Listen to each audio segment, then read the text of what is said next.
When we moved 2008 to Germany, they searched our scalps for lice, like those tiny insects, like we were some criminals. I was 6 years old when this happened, and I knew we were not welcome somehow. I was born in Slovakia, a tiny village in Middle to Eastern Europe. We hadn't much.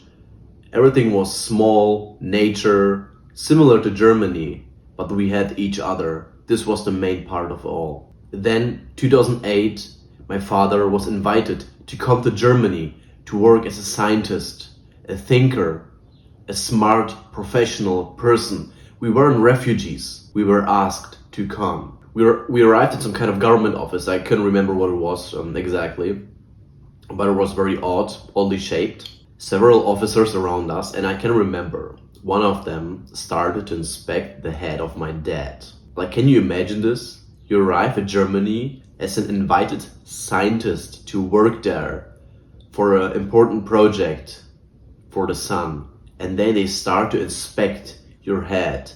As a criminal, they were checking our scalps, inspecting for lice, like we were dirty, diseased. I didn't speak German, I didn't know what the fuck they were saying. But even as a 6-year-old, I could feel the shame in the moment. Back then, a lot of Germans had a specific image of Eastern Europeans. By the way, Slovakia isn't even Eastern Europe. I don't know where this comes from. Eastern Europe is Ukraine, Russia. Slovakia isn't even Eastern Europe. Slovakia is the Middle Europe. A lot of Germans had a specific image of what Eastern Europe is. You hear East Europe, you think of dirty, stupid, all of these things, but this isn't true. This isn't true. You hear Eastern Europe, you think of poor, uneducated, dirty, dangerous, a threat.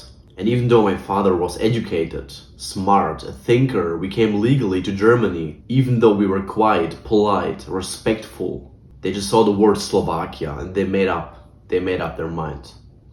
And this was the moment where I realized in life, even if you make everything right, even if you behave and do everything right for people in your life, you still are going to be treated like less. Still, in every moment you'll live. You can be innocent and still be treated like a criminal, still live in fear. This made me question things in life. This made me be a big thinker, a cautious optimist, like I like to say. This made me question everything in life, every situation I am in. Even the people which approach me with the most respect, I question those people. I'm sharing this story not because I want a pity. This was almost 20 years ago. I'm 24 years old right now. This was 18 years ago. I don't want a pity. I was a small kid. This story, I'm sharing this because I know that I'm not the only one who is feeling like this in a moment. I know that this world needs more empathy. And empathy starts when we tell the truth about situation. Speak out even when it hurts, even when we talk about a situation which hurt us.